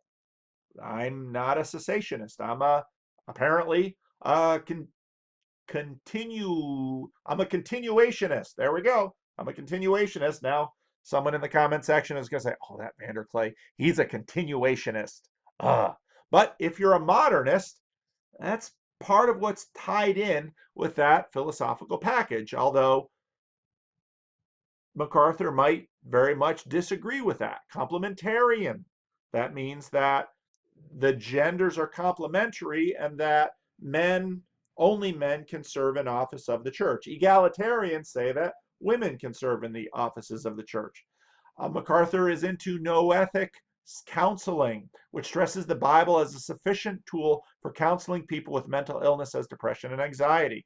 And you will find that in some conservative churches, not just Reformed churches, that say, well, the Bible is our guide for our psychology. You don't need Freud, and especially not Jung, and all of these other psychologists. You need people that stick closely to the Bible for their psychology. And again, that grows out of this idea that the Bible is our basis of all knowledge, not 2 books, but one book.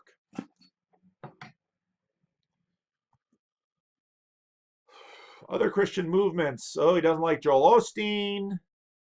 Disapproves of modern seeker-friendly worship movements such as Robert Schuller, Bill Hybels, Rick Warren. See, this is where you get picking fights with just about everybody else. And again, this is why hierarchies are helpful for differentiating this stuff. Midst of significant media and public attention focused on the Catholic sex abuse, MacArthur gave highly critical of the entire system of the Roman Catholic priesthood. So he's carrying on. So it's interesting that, and this again is where things get really complicated and really nerdy. It's probably easier for John MacArthur to be on a show with Ben Shapiro than for John MacArthur to be on a show with Bishop Barron. I don't know what John MacArthur and I would talk about, but again, then you have the status thing. John MacArthur would get nothing out of having a conversation with me and posting that. In fact, it might even be a liability. That's why it's probably not going to happen. Now, those of you who say someday I'll have 1 million subscribers, well, if that happens, then he'll probably want to talk to me. But apart from that, which I don't think that day is coming, not that big of a deal. Okay. Now, all of these things are what I think are modernist adaptations, because if you say that it's all built on the Bible in this way, well, then suddenly you do have to do a lot of adapting to modernity. And so that's where you get the cessationism. That's where you get the noetic psychology. See, if you've got 2 books, then you can learn something from the Bible and you can learn from modern psychology. You've got 2 books. How you integrate and synthesize them, well, that's tougher, but you've still got 2 books. If you're like Sam Harris and you have 1 book and the Bible is derivative upon this, we're going to have materialist explanation sufficient to have all of Scripture. Well, then you're a materialist. You've got 1 book. Again, on Belgic Confession, we got 2 books. John MacArthur has 1 book. So I didn't plan on this, but here's just kind of a simple, easy way of representing that. But that's a very modernist approach. And if you're going to buy, I don't think I have a fork in my office. Hang on, I'm gonna run into the kitchen and get one. This will be a good illustration. So I ran to the church kitchen and got a fork. Here's the thing about a fork. So you've got the modernists and the fundamentalists. The modernists and the fundamentalists both buy a certain philosophical presuppositions about reality. And that those are, in a sense, implicit in even this dichotomy that I set up. Because what we're going to look at is, well, what's the relationship of reality? Well, a modernist, in a sense, says, well, it's either based on spirit, it's John MacArthur, or matter, that's Sam Harris. Okay? And so we have to read the Bible in a certain way. But what's always interesting about a fork is you have the tines, but then you have the part that's together.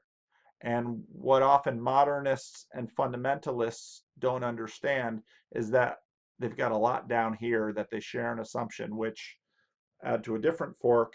If you forked off before this fork, you might not share some of these. And I think it's this fork that finally we're at the end of the 20th century, beginning of the 21st century, and what the Jordan Peterson conversation has everything to do with is looking at this fork and saying, nah, we went wrong before we got to this fork, that we have to look at this in other ways, or in a sense, we're beyond this fork. Maybe the fork happened here. We have the modernists and the fundamentalists, and maybe we're coming to here. Maybe there'll be another fork. History works that way. Now, the IDW wants to preserve modernism. This is some of the fight that the Weinstein brothers and Ben Shapiro are fighting, and Jordan Peterson too. So he's together with them. We don't want to throw away science, and And the new secret sacred self movement is that imagines that I can redefine myself apart from any material substrate or any biological substrate. But Peterson, I think, unique in the IDW, pushes it beyond. And I think this is, you wanted me to do a longer conversation about the IDW moniker. I think it obscures as much as it reveals, because I think there are some significant ways in which Jordan Peterson is different from the rest of the tribe. And Ben Shapiro isn't.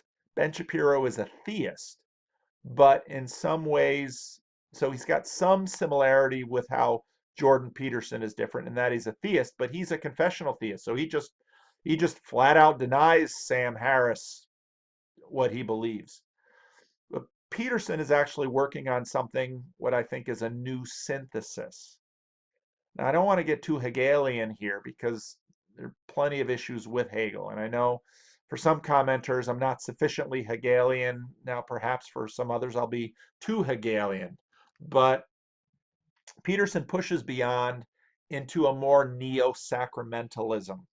Now, what do I mean by that? Well, this is where I want to bring Gretta Vosper back into the conversation, because what I essentially think is that Jordan Peterson, when he talks to Sam Harris, and he doesn't really hit Brett Weinstein with this, but this has been some of my critique about the moral assumptions that Brett Weinstein thinks he can critique and re-edit his assassin robot biological programming with, all have in common with someone like Gretta Vosper.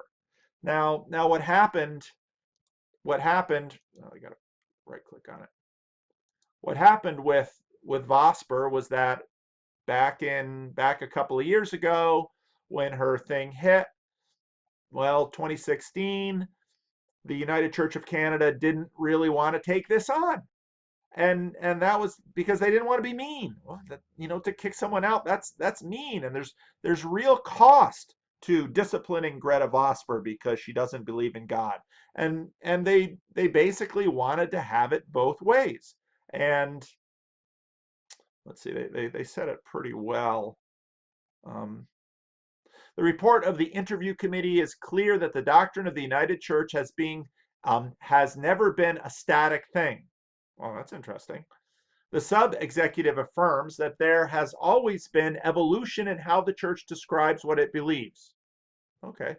The United Church has experienced the delight of seeing God and our faith in a new light depending on the context in which we are living. Okay. There have been times we have said that things have caused joy in the church and the wider community.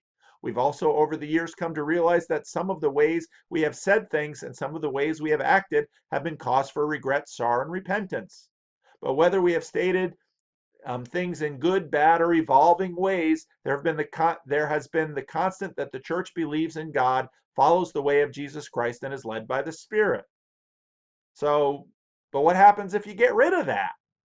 Well, where does that go? And so then she basically brought this up. And so then they now have come to a decision, and two very little short statements, which really are really quite funny. And they're not writing a lot because the more you write, the deeper trouble you get into. So let's just not talk about it. So we understand that the Toronto Conference, the Gretta Vosper and the West Hill United Church have reached a settlement on the issue between them. Settlement? What's the settlement? The settlement's even shorter than the explanation. This doesn't alter in any way the belief of the United Church of God, Church of Canada in God, a God most fully revealed to us as Christians in and through Jesus Christ. The church's statements of faith over the years have been all grounded on this understanding. This doesn't alter in any way? Well, then you begin to ask, well, what game are you playing? And essentially you say, we don't want to talk about this. Okay, maybe you should, because maybe it'd be good for her and good for them. No, but she doesn't want to lose her pension and her building and her following, and we want to be able to have an atheist church. we want the anti-gun we want the anti-gun caucus of the NRA to be allowed to exist.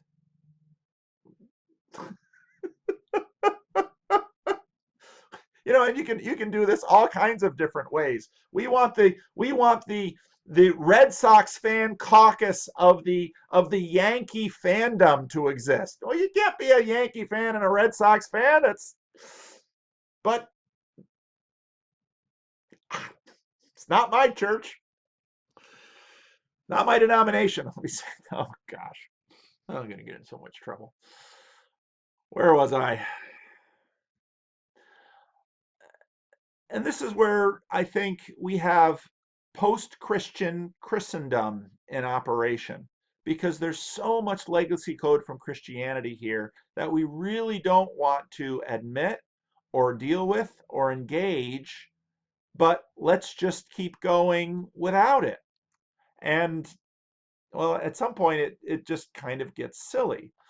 After I mentioned Gretta Vosper, someone sent me a link to Advertising Atheists on TVO in 2011, where it's fun. Jordan Peterson and Gretta Vosper were on the same panel on Ontario Public TV, but those two never really squared off. There were other guys that Peterson, but it was interesting because what you have here in this picture, I guess here's the host. These three were the atheists, and here's Peterson and a fairly fundamentalist conservative Christian on the other side. And it's like, well, this is interesting, because Peterson's been talking about this stuff for quite a while. And this is actually quite interesting. Now, where we're going with this is that what Peterson is really dealing with, I think, is a Neo-Sacramentalism. All right. And yesterday I talked a little bit about the institution of the IDW, and is it an institution? And some people pushed back on the nuanced way that I use the word institution. Institution really has two meanings. General Motors is an institution, and marriage is an institution. And there are many ways in which General Motors and marriage do not share things, but that little bit in between, if we were to do a Venn diagram, that's an institution. And when Brett Weinstein, or when Eric Weinstein coins IDW, he tries to create an institution. And this is the element that I think Jordan Peterson is further out ahead of the other elements. He's the highest status member, and I think beyond the other members in terms of the development of this arc, which is exactly the kind of arc that David Fuller and Rebel Wisdom and a whole bunch of other groups are kind of feeling. Now, I get back to Mr. Plinkett. Our brain, consciously we might not know it, but our brain does. And this is where we're at right now with this stuff. And Peterson, I think people are sensing that Peterson is going back in some ways to a sacramentalist position. And it's sacramentalism 2.0, but it's now seen through the light of some of the stuff that Don Hoffman has looked at, some of the stuff that philosophy has looked at. And so now with Rubin and Shapiro, Jordan Peterson talks about a spirit beneath the earth. as Micah Sample says, theism. And Shapiro listens to that and says, yeah, that's theism. And yeah, so what does that mean tribally? Well, Peterson is very much a man in motion. Maybe. See, here's the thing, because Jungians can sound like this, and I don't know how in motion they are. And I'm gonna have some talk with some hardcore Jungians coming up, and we'll see how that goes. I don't know. But this is all very complicated, and it's made more complicated by the fact that we're not fully in control of ourselves, and we don't even know everything that our brains know. And so we feel stuff, and we feel it intuitively. And so that's why, David over at Rebel Wisdom, and David and Ollie are monkeying around with this. And Jonathan Peugeot gets so excited because he listens to Jordan Peterson talk this way. But Jonathan Peugeot also understands some tribal lines, because he's part of a historical church, and he understands theology. And So there's just a lot going on in this. So Peterson, and I'm not even sure if Neo-Sacramentalism is quite the right word, but you see, MacArthur has an adaptive modernist synthesis, and that has been losing traction. Now, he's a pastor of a megachurch, and there's still plenty of people. Cultures don't move through a culture uniformly. It's always complicated. And there are many people for whom John MacArthur's particular synthesis will be engaging and helpful. That this particular legacy theology code will still be really functional. But there's a lot of people for whom that legacy theology code isn't functional. Now, again, even by using those terms, some people are going to hear me. Are you saying that the gospel and that articulation and that presentation of it is obsolete? No. I'm saying it is a representation that has ties to a culture just as much as Peter's presentation in Acts 2 is different from Paul's presentation in Athens. Now in Christian theology, we've known this, that by virtue of cultural context, we try to derive faithful representations of the gospel. Now, I just read the United Church of Canada, which you might say, well, VanderKlay, you're playing the same game. But I would say not all cultural representations are faithful. Well, how do you know which one? Well, that's the game we're playing. That's why we do theology. That's why we have conversation. That's why it's on one hand important that we not kick people out of the church too quickly, but at the same point, we do kick people out of the church at some point. That's why John Calvin has discipline of the church as a third mark of the church, because if an organization doesn't have any discipline, they cease to be a coherent organization. If the NRA allows the anti-gun caucus within it to exist, they no longer become the NRA. And you're not, I'm not saying you go out and shoot the anti-gun caucus of the NRA. I'm saying, yeah, but maybe you take away their membership card so that the NRA can have a cohesive, and I'm not a member of the NRA. I'm, again, I don't have a problem with, oh, I'm going to get in trouble too. I'm talking about guns. You can't talk about these things. Well, maybe that's why I'm the imagined pastor of the IDW, because I talk about things that are stupid to talk about. Like I mentioned, gun control when I shouldn't, when I have no problem with gun control. I got kicked off of a jury panel for that once. So on and on and on. I won't tell you that story. I didn't get kicked off of the panel. I just didn't get impaneled. Okay, I didn't break the law. This video is way out of bounds. All right, but I'm going to post it anyway. I'm almost 2 hours into it, so yeah, this will make up for my 3 and my 5-minute wins from yesterday.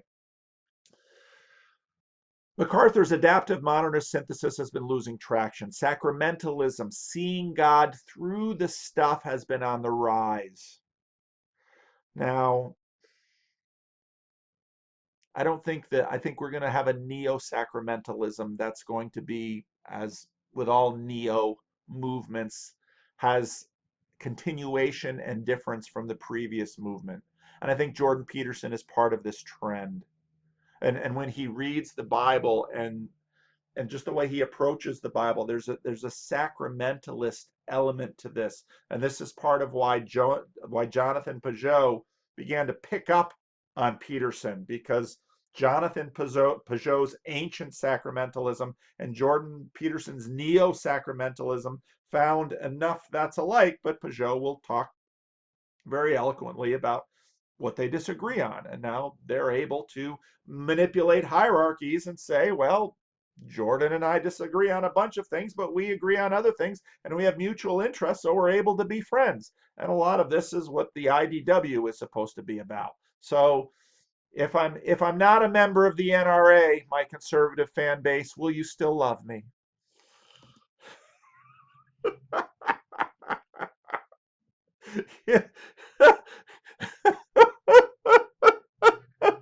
I get to this point and I ask myself, what am I doing? And another part of me says, why not? Why not? YouTube is the place for people with not a lot to lose. So here I am, baby.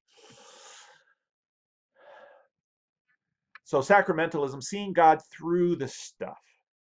And you see, I think Calvin's approach to the Lord's Supper has this, that Jesus is present, is I gotta use the word spiritually, I have to, is spiritually present in the Lord's Supper. Well, what does that mean? Oh gosh, we don't know. Well, it's a mystery. Well, even the word mystery in the New Testament is not quite what it means in our context. So it is a mystery. We can't fully articulate it. We stand before it.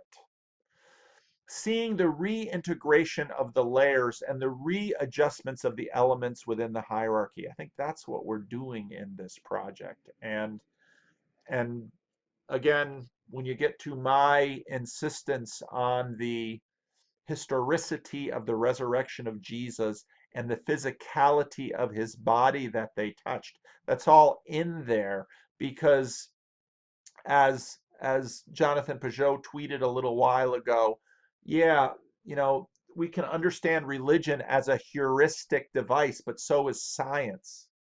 That this book that I hold, let's talk about the book aspect of it that I touch, is different than if you put it under an electron microscope. And that, in fact, the page has ink and letters on it. Well, there's meaning to that. And well, was it oh yeah, MacArthur gave an illustration, I think, of a city and words on the wall. Was that MacArthur or was it someone else? I don't remember. I watched so many videos, I can't always remember. But my interaction with this is, in a sense, an interaction with a representation, if you understand what that means. And if you've been listening to my videos from the beginning, maybe you have a sense of what that means. And I probably got myself in trouble from someone who hasn't been listening to it. But this is a 2-hour video, so only the hardcore of you are going to get to this point. And unless I get high enough status that someone starts clipping up my videos and taking out sound bites and trying to get me off Patreon. You just got to have fun with this stuff, folks. Let's not take ourselves too seriously in all the wrong ways. So Peterson's attempt at a new synthesis, and again, I don't want to mean that in a Hegelian way, but Hegel had a point in terms of, and I think Micah Sample made a point of that in the Three Creators too, that Hegel wasn't the first to figure out that there's thesis, antithesis, and synthesis. That's just kind of a very obvious observation about how ideas work. The ancient relational was lost to him early on. That's why he doesn't attend church. He does not agree with, he does not, well, he does a little bit. See, this is part of what's so hard about Peterson and hard about all of us. MacArthur and I can very easily sit here and say, we will stand before our Lord and called to be given account for this video, for what I do in the church, for what I do behind closed doors, for the food I put in my body. We are both very reformed in that we are going to be called to account to answer to our Lord for our theology, for our action, for our behavior, for our thoughts, for everything. And we will be judged by our master. And what we long to hear is, well done, good and faithful servant. John MacArthur and I are down with that. We can say that easily, no problem at all.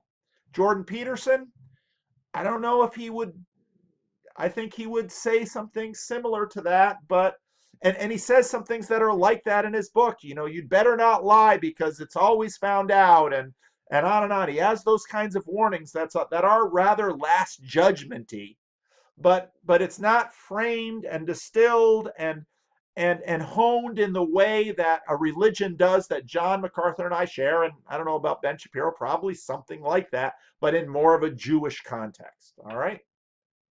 So Gretta Vosper, no. And so this is the way that all of these things are interacting and engaging.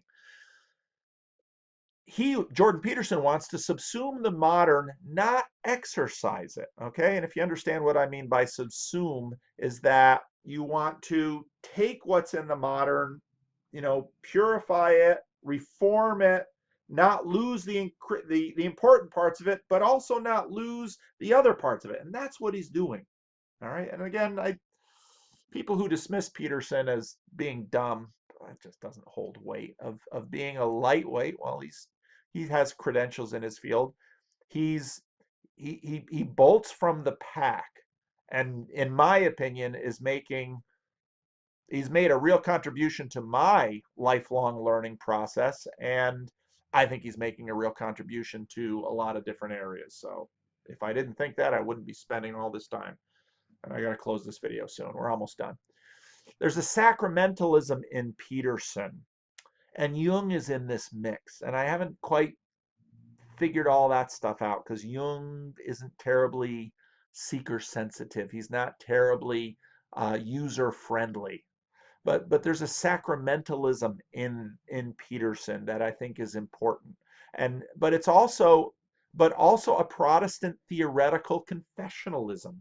And this is part of the reason that Peterson doesn't go to church, because in a sense, Protestantism, theoretical confessionalism taken too far leads to, well, why go to church? And in fact, you see this in evangelicals who don't go to church. I don't need to go to church. I have my personal relationship with Jesus. That's a late stage Protestant thing, and that's been disconnected from its sacramentalist roots. John Calvin would never go for that.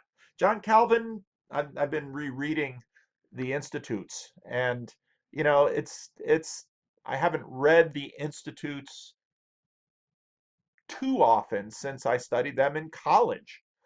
But now, at this stage in my life, rereading the Institutes, it's been interesting understanding how much medieval stuff is in John Calvin, and how much he talks about the church fathers, and how much he wanted to engage with his church and the Roman Catholic Church and reform it, and the different elements he brought to the vision. So there's a lot of Protestantism in Peterson as well. And so he's this strange amalgam of all of these things, which all of us are, but Peterson's just so darn public and vocal that he keeps pouring this stuff out to us, and it's just so interesting to pick through and say, yeah, there's some sacramentalism in there. Yeah, there's some Protestantism in there.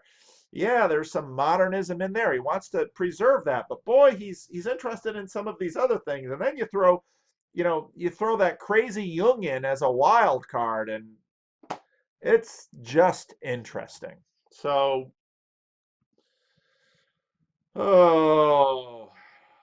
what did I think about Shapiro and MacArthur?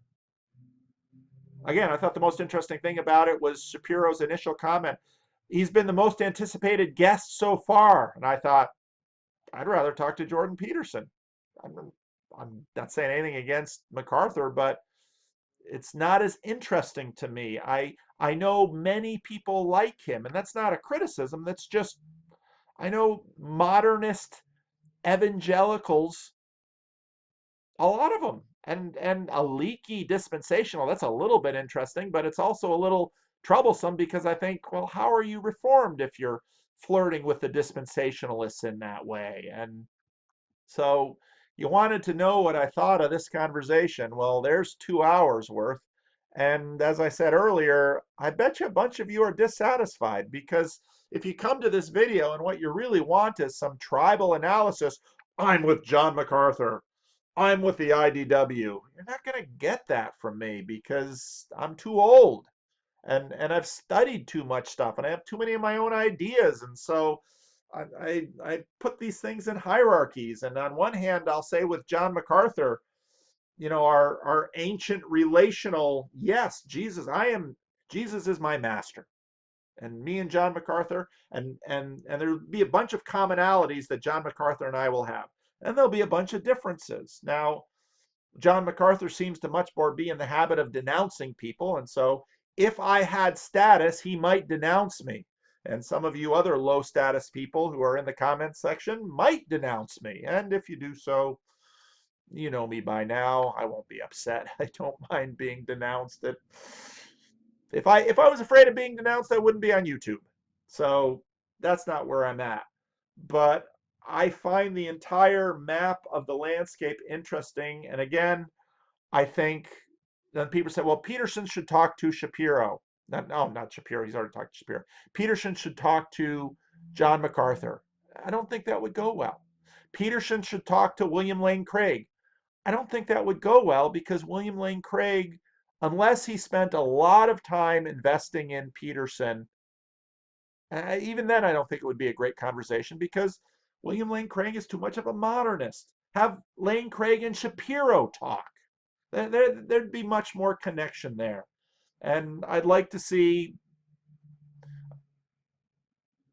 when it's really bad because when I pause there, I'm thinking thoughts I shouldn't say for some reasons. I want to see N.T. Wright and Jordan Peterson have a conversation, but because there's enough probably between them that they could have a good one. But I told N.T. Wright he should read Maps of Meaning and not just 12 Rules, because if you want to understand Peterson,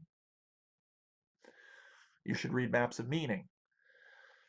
Maps of Meaning is a tortured book. If you want to understand Peterson, you should watch his videos. I think he most comes alive there. But N.T. Wright isn't a terribly busy man. He doesn't have time to watch all those videos. I do. I'm low status. So I've invested a lot of my life, and I'm thinking about a conversation that I'll probably have with Ron Dart. Ron Dart knows Peterson well, and he's also a competent scholar, and he knows Erasmus. So as the next time I schedule with Ron, I'll probably talk more about these things because these are the things that interest me. But this is why Peterson is going to have trouble talking with high status individuals because they're not going to have enough time or interest to really know Peterson. And so their interactions won't be that interesting. Whereas, the interaction between Peterson and Sam Harris was semi-interesting. And then I thought of Rachel, or is it Rachel? I'm going senile. It's got to be. Brown. Jordan Peterson should talk to me.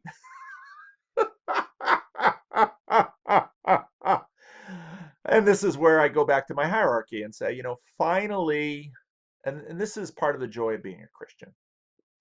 Finally, I serve a master, one master. And unlike Jordan Peterson, who's limited time and space, and Jordan Peterson has all his own quirks, his beef-eating self, um, my master isn't limited to time and space. And I can talk to my master now through prayer. This is my Father's world, and I find it rich and full and fascinating and interesting, including the theoretical and the material. I'm a two-book guy.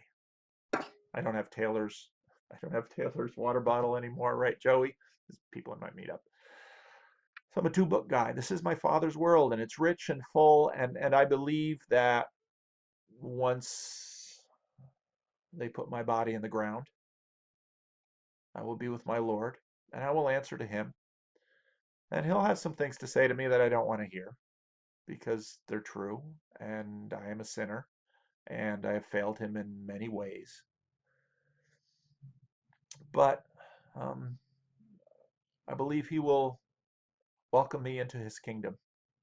And in the life of the age to come, the joy I experience of lobsters and of YouTube and of getting to know many of you out there and of having my own channel and of talking about silly things like forks and of remembering Christmas 1971 when my parents gave me this Bible and how I used it in Christian school,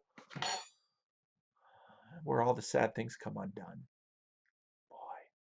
And this is where John MacArthur and I are the same in this sense. We're both evangelists, and I don't know that I'll forefront necessarily the ways that he presents it, but I believe what I just gave you was a gospel presentation, because part of what I'd like you to understand is the joy of my Lord and the joy of belief and the joy of the church, even though it can be a pain in the neck and is flawed and is a dangerous place sometimes and all of that stuff, that life in Christ, there's Apostle Paul's formulation, life in Christ is the best kind of living.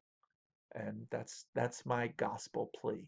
So There you go, 2 hours and 10 minutes, almost 10 minutes. I could have a lot more thoughts. I could dissect the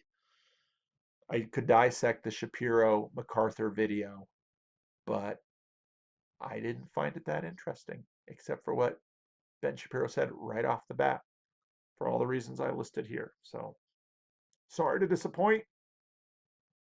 I am who I am.